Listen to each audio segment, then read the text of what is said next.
पल में करे सबका माला फिरने पे सांसों में दामन की तुम्हें लगने लगा ले तुम्हें लगने लगा ले तुम्हें लगने लगा ले श्री राम की।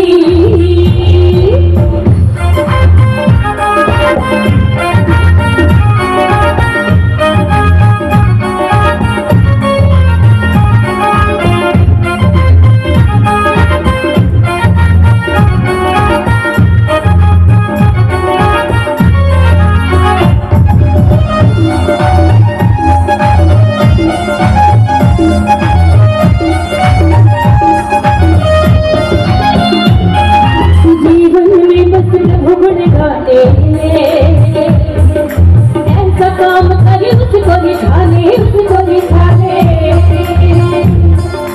जीवन में बस प्रभु गुण गाने ऐसा काम करे उसको निठाने झोली तेरी खुशियों से भर जाएगी कि तेरी किस्मत संवर जाएगी झोली तेरी खुशियों से भर जाएगी कि तेरी किस्मत संवर जाएगी देखिए तुम अजीब राम नाम की तुम्हें लगने लगा ले तुम्हें लगने लगा ले तुम्हें लगने लगा ले श्री राम की।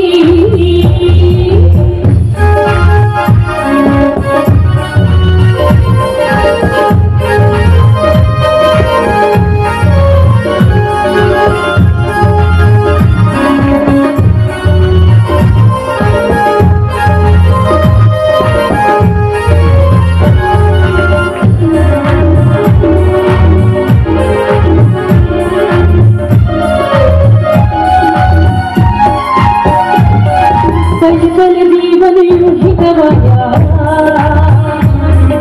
राम नाम तूने कभी न ध्याया पल पल जीवन यूं ही गवाया राम नाम तूने कभी न ध्याया भक्तों ने छोड़ दिया जग सारा लेकर नाम का एक तारा भक्तों ने छोड़ दिया जग सारा लेकर नाम का एक तारा तुम्हें अलग जगा ले उसी नाम की तुम्हें लगने लगा ले तुम्हें लगने लगा ले तुम्हें लगने लगा ले तुम्हें लगने लगा ले तुम्हें लगने लगा ले तुम्हें लगने लगा ले तुम्हें लगने लगा ले तुम्हें लगने लगा ले।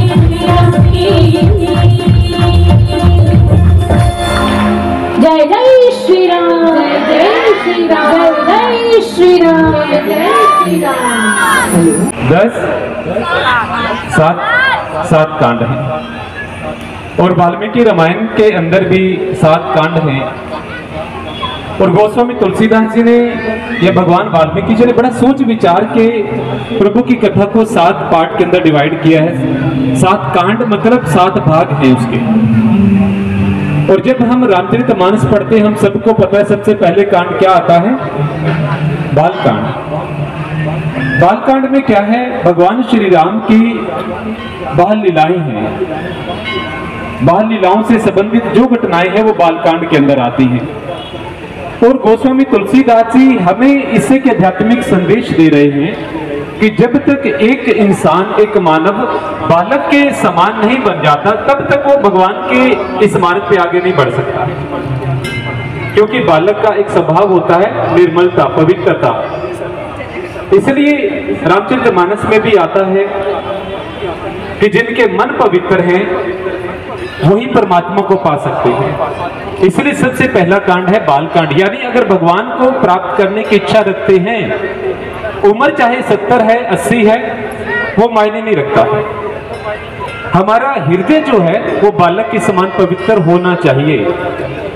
और जब ऐसा होता है तो क्या होता है, फिर दूसरा कांड आता है अयोध्या कांड। और अयोध्या मतलब एक वो अयोध्या है स्थूल रूप के अंदर उत्तर प्रदेश के अंदर, जहां पर प्रभु श्री राम ने बाहरी तौर पर स्थूल एक भौतिक शरीर को धरती के ऊपर अवतरित किया। लेकिन एक अयोध्या हमारे शास्त्र इस देह को भी कहते हैं, और वास्तविक अयोध्या ये देह है। अष्टचक्र 9 द्वारा देवानामपुर अयोध्या।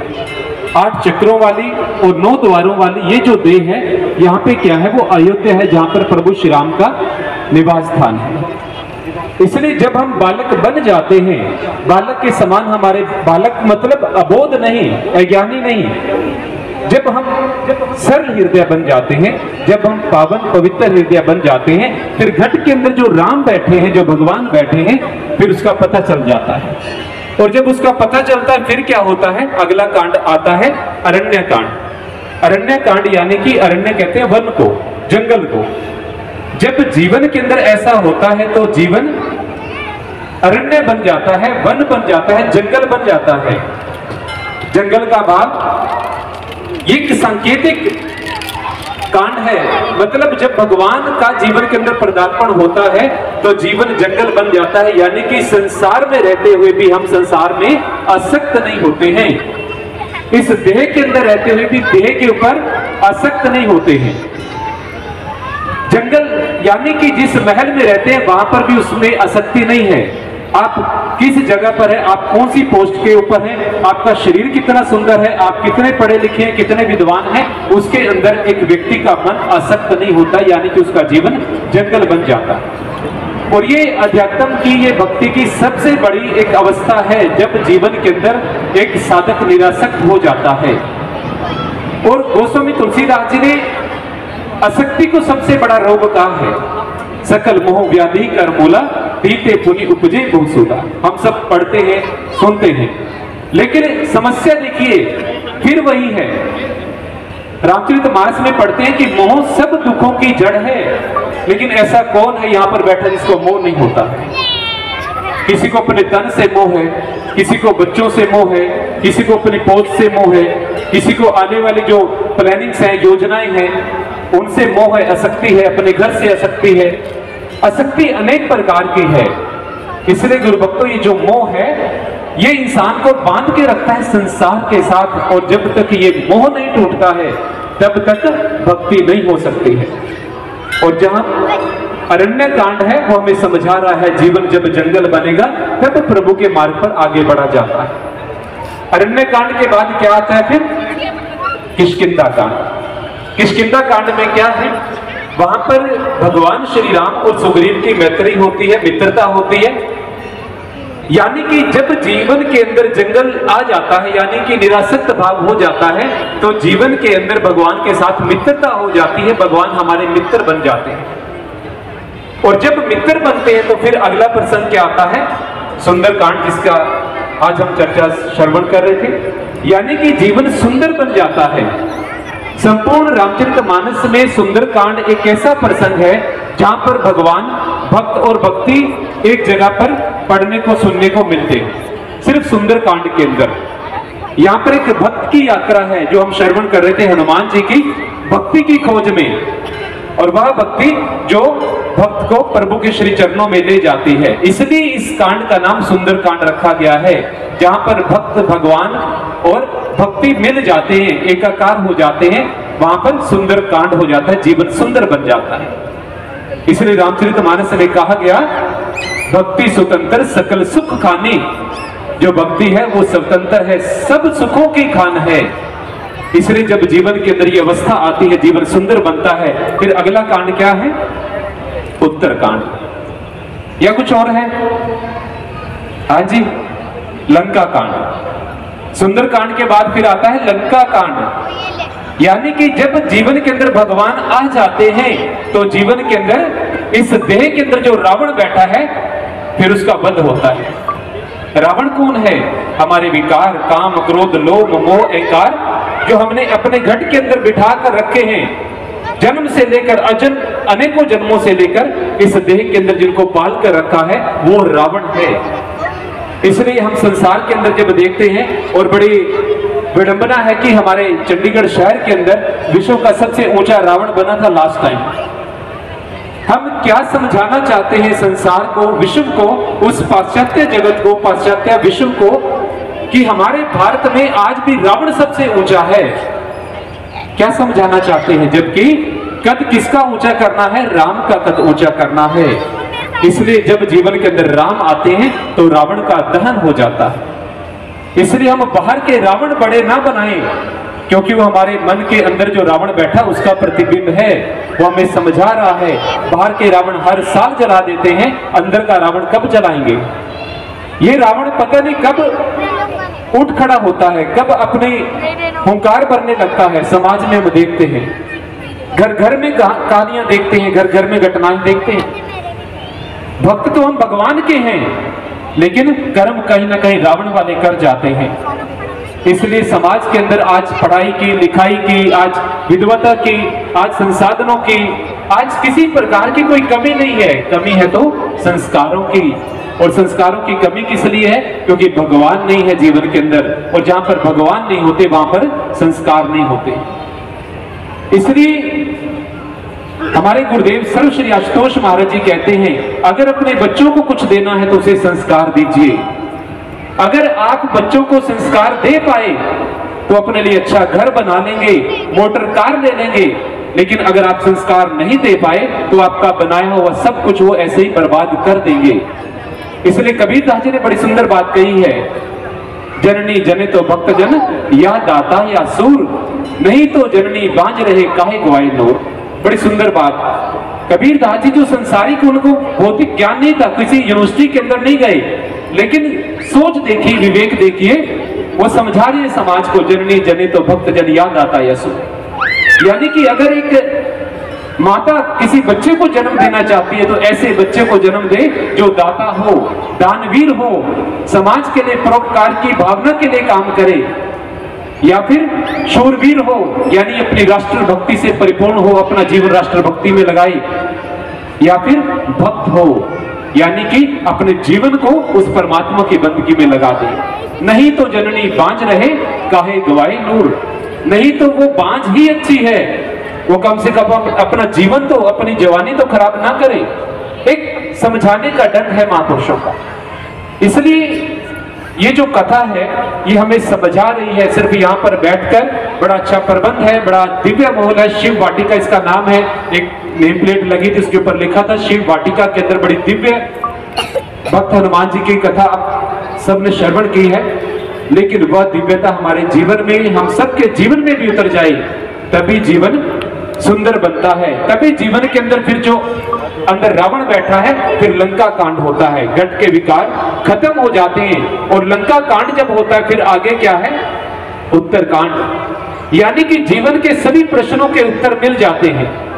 आप सभी सुंदरकांड की कथा आपने श्रवण की, सुंदरकांड पढ़ते भी होंगे। मुझे नहीं लगता आप में से कोई उत्तरकांड पढ़ता होगा। पढ़ते हैं कोई उत्तरकांड? नहीं पढ़ते। हमें लगता है उसमें क्या, कुछ भी नहीं। जबकि संपूर्ण प्रश्नों का समाधान जो है, जिज्ञासाओं का समाधान उत्तरकांड के अंदर है, जहां पर काकभुचुंडी जी गरुड़ जी को उनके प्रश्नों का उत्तर दे रहे हैं। लेकिन हमारी हद तो सिर्फ सुंदरकांड पढ़ने तक है। जीवन के उत्तर नहीं हमने जानने हैं, जीवन का समाधान नहीं करना है, समस्याओं का समाधान नहीं करना है। उसके लिए जरूरी है उत्तरकांड पढ़ना, तभी रामचरितमानस संपूर्ण होती है। इसलिए गुरु भक्तों, जब जीवन के अंदर गुरु आते हैं तब जीवन के अंदर पवित्रता आती है, तब ये जो हृदय है ये पावन बनता है। इसलिए बालक बनने का ये मतलब नहीं है बालक की तरफ एक्टिंग करने लगे, अब अभिनय करने लगे बालक होने का। हम तो पवित्र ऐसा नहीं होया जाता है। पवित्र तो मन की पवित्रता की बात है, और मन किसी बाहरी स्नान से पवित्र नहीं होता है। शास्त्र प्रमाण है, जब तक घट के अंदर परमात्मा का दर्शन नहीं होता तब तक जीवन पवित्र नहीं होता, मन पवित्र नहीं होता है। इसलिए हमारे शास्त्र बड़ी सुंदर बात कहते हैं, कहते जल में मीन प्यासी, मुझे मोहि सुन सुन आवत हासी, आत्मज्ञान बिना नर भटकत, कोई मथुरा कोई काशी। कहते जल में मीन प्यासी, पानी में रहकर मछली को पानी की प्यास है। बड़ी अजब बात है, बड़ी विडंबना है। पानी में रहती है लेकिन फिर भी प्यास है। महापुरुष हमें समझा रहे हैं, जल में मीन प्यासी मोहि सुन सुन आवत हासी। घट में परमात्मा रहता है लेकिन फिर भी परमात्मा से कितनी दूर है। सोशल मीडिया से पूरे संसार से जुड़े हुए हैं, जो घट में बैठा है उससे जुड़ने का पासवर्ड ही नहीं पता, कोई कनेक्टिविटी नहीं है। इसलिए महापुरुष कहते हैं मुझे सुन सुन आवे हासी, आत्मज्ञान बिना नर भटकत, कोई मथुरा कोई काशी। बाहर की यात्राएं सभी कर लेते हैं, करनी चाहिए, लेकिन सारी उम्र यात्रा करते करते बिता दें। एक छोटा सा एग्जाम्पल है, हम आप सभी अपने बच्चों को नर्सरी में भेजते हैं, ए फॉर एप्पल सीखते हैं। अगर वो 10 साल तक ए फॉर एप्पल ही सीखता रहे तो आप क्या कहेंगे बच्चे को?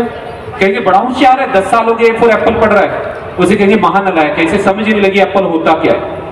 इसलिए वेद ग्रंथ शास्त्र सिर्फ रटने के लिए नहीं है, वो आचरण में उतारने के लिए है। अगर हमें 20 साल हो गए हनुमान चालीसा पढ़ते हुए, 20 साल हो गए सुंदरकांड पढ़ते हुए, जीवन सुंदर नहीं बना तो फिर पढ़ा क्या? फिर तो पढ़ने का कोई फायदा ही नहीं है। इसलिए अध्यात्म बड़ा प्रैक्टिकल है। इसलिए गुरु भक्तों, हम भी जीवन के अंदर आगे बढ़े। आत्म ज्ञान बिना नर भटकत, कोई मथुरा कोई काशी, बाहर जितनी मर्जी यात्राएं कर लो। रावण ने कम यात्राएं की थी। भगवान शिव का इतना बड़ा भक्त, इतना ऊंचे कुल के अंदर पैदा हुआ, लेकिन आज आप में से कोई भी अपने बेटे का नाम रावण नहीं रखना पसंद करता। रावण अगर हम किसी को कह दें तो एक गाली समझा जाता है, एक अपमानजनक शब्द समझा जाता है, जबकि वो तो बड़ा वेद पाठी था, सब कर्म कांड सब करता था, हवन इत्यादि सब करता था, भगवान शिव का उपासक था। लेकिन सब कुछ मिट्टी हो गया क्योंकि उसने एक उस ईश्वर को नहीं जाना। बाहर से तो सब पढ़ ही रहा था हमारी तरह, लेकिन अंदर से नहीं उसे जान पाया। इसलिए गुरु भक्तों, इस सुंदरकांड का जो सार है, एसेंस यही है, घट में बैठे उस भगवान को जाने, तब जीवन सुंदर बन जाएगा। जीवन की हर समस्याओं का उत्तर हमें मिल जाएगा, इस घट के अंदर ही मिल जाएगा। इसलिए दिव्य ज्योति जागृति संस्थान आप सभी के बीच में ये कुछ विचार लेकर आज आए थे, और मंदिर कमेटी आप सभी के लिए बड़े अच्छे प्रोग्राम ऐसे करवाते रहते हैं, सूचनाएं आपको मिलती रहती हैं। और उम्मीद करते हैं आप सिर्फ सुनने तक सीमित नहीं रहेंगे, आगे बढ़ेंगे, अपने जीवन के अंदर उस परमात्मा को प्राप्त करेंगे और एक पूर्ण संत की शरणागत होकर घट में परमात्मा का दर्शन करेंगे। पूरे विश्व में जाइए, पूरे संसार में जाइए, कोई भगवानदारी है, सफेद वस्त्र डालकर बैठा है, जटाएं बढ़ाकर बैठा है, मुंडवा कर बैठा है, रुद्राक्ष डाले, एक ही प्रश्न करना है, क्या परमात्मा का दर्शन करवा देंगे?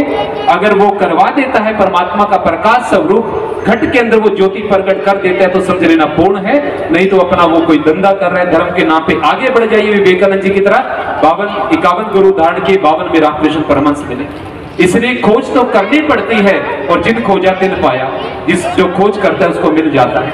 इसलिए गुरु भक्तों, दिव्य ज्योति जागृति संस्थान यही विचार आपके पास लेकर आए हैं।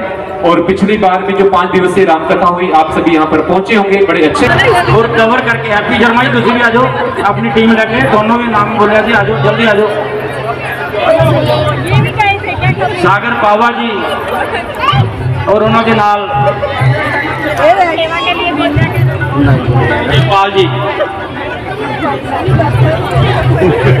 वो भी साडे इस मंदिर के मीडिया पार्टनर है। और सारे साडे प्रोग्राम कवर करके सारी जनता तक उस समागमां नूं पहुंचाते हैं। जिहड़े कमेटी के मैंबर जिस तरह गोयल साहब, जग्गी जी, मनचंदा जी, पिछे खड़े 2 मिनट लिए आ जाओ ग्रुप फोटो च।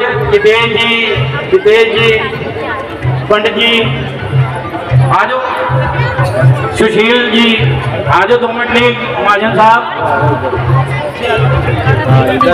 शर्मा जी आ जाओ, तुम भी दोनों बड़ा लगता बुलाना, 2 मिनट जल्दी ना आ जाओ। जेडे रह गए उन्होंने सॉरी मंगता, हर एक नाम नहीं ले सकिया, सॉरी उधर ठीक हो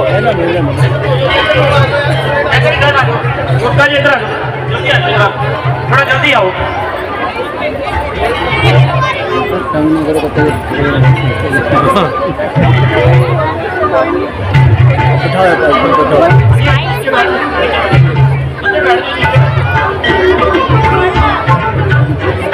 सारे जरा विजयपाल जी वाल मुंह कर लो ताकि वधिया फोटो खिंचन थोड़ी।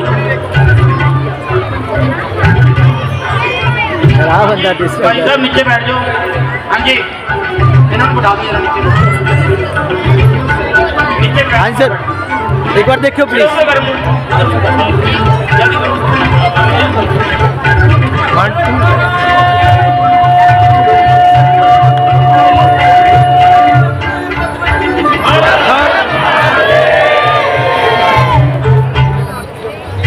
ठीक है जी, सारे बच्चे हुण अपने अपने स्थान पर जान। ये मंदिर वालों होर सूचना कि 1 मई तो 1 मिनट 1 मई तो मंदिर में आप शाम 6 तो 7 6 तो लगभग सवा घंटे लिए योगा क्लासेस शुरू करने जा रहे हैं। मंदिर धर्मशाला के नीचे वाले हॉल च क्लासेस लग्या करनगी।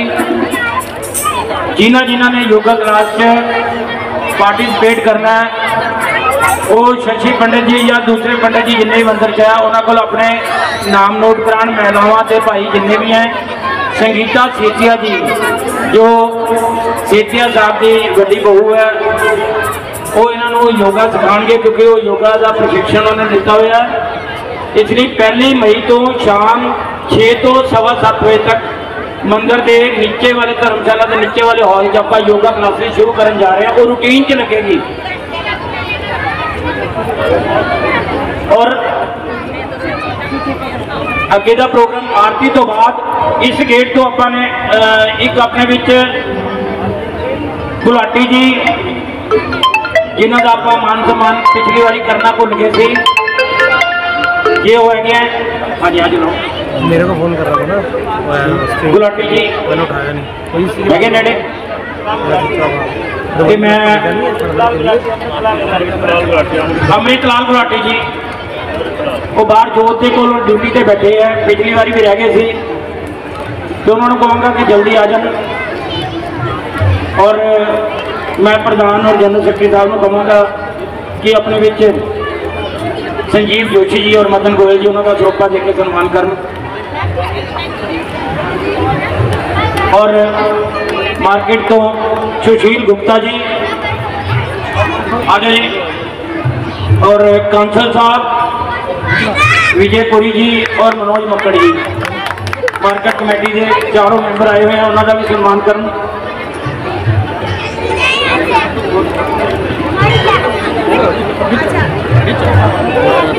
लो आ गुलाटी साहब आ गए।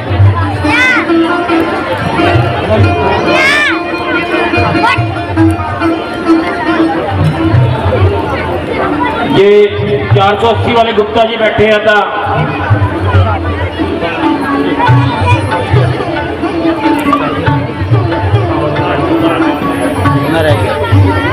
480 नंबर वाले गुप्ता जी बैठे हैं। पिछली बारी उन्होंने भी सम्मान रह गया।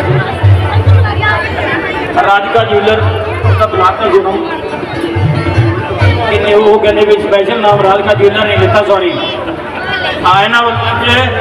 कुल्फियां का लंगर तो बाद कुल्फियां का लंगर भी इन्होंने दिता है वो भी सारे ने देखो मतलब ये कह लो कि ये नहीं कि टुट के पैना सबर अनुशासन में एक ही कुल्फी लैनी है सारे ने ये नहीं कहते दो भी दो ठीक है जी। चलो जी मैं दिव्य ज्योति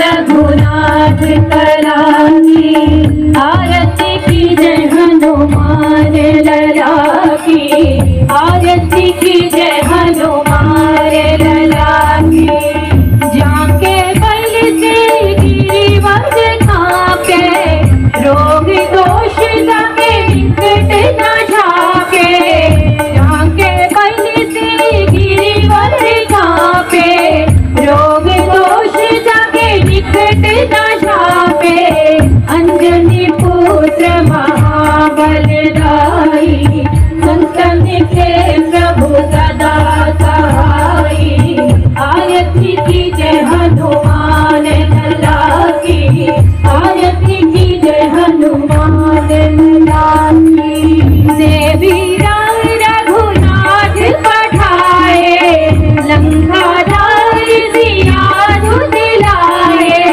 देवी रघुनाथ पठाए लंकाधार सिया दिलाए समुद्र सिखाई जग पवन सुत वारना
हनुमान लला की, आरती कीजे हनुमान लला की। सुर नर मुनि जन आरती उतारे, सुर नर मुनि जन आरती उतारे, जय जय जय हनुमान उचारे, जय जय जय हनुमान उचारे। कंचन थाल कपूर रोषाई, आरती करत अंजना माई, आरती कीजे हनुमान लला की, आरती कीजे हनुमान लला की। जय जय जय हनुमान उचारे, जय जय जय हनुमान की गाए, जय जय जय हनुमान की गाए, जय जय जय हनुमान की गाए। बस बैकुंठ परम पद पाए, बस बैकुंठ परम पद पाए, आरती कीजे हनुमान लला की, दुख दलन रघुनाथ करा दी, आरती कीजे हनुमान लला की, आरती कीजे हनुमान लला की, आरती कीजे हनुमान लला की। कर्पूर गौरम करुणावतारम, संसार सारम भुजगेन्द्रहारम, सदा वसंतं हृदयारविन्दे, भवं भवानी सहितं नमामि, भवं भवानी सहितं नमामि। त्वमेव माता च पिता त्वमेव, त्वमेव बन्धु च सखा त्वमेव, त्वमेव विद्या द्रविणं त्वमेव, त्वमेव सर्वं मम देव देव, त्वमेव सर्वं मम देव देव, त्वमेव सर्वं मम देव देव। धर्म की अधर्म का विनाश, प्राणियों में सद्भाव, विश्व का कल्याण, सत्य सनातन धर्म की जय, भारत माता की जय, गौ माता की जय, धरती माता की जय। जयकारे वीर बजरंगी, हर हर महादेव। जयकारे वीर बजरंगी, हर हर महादेव, हर हर महादेव, हर हर महादेव, हर हर महादेव, हर हर महादेव। तो इसी के साथ ही प्रोग्राम को विराम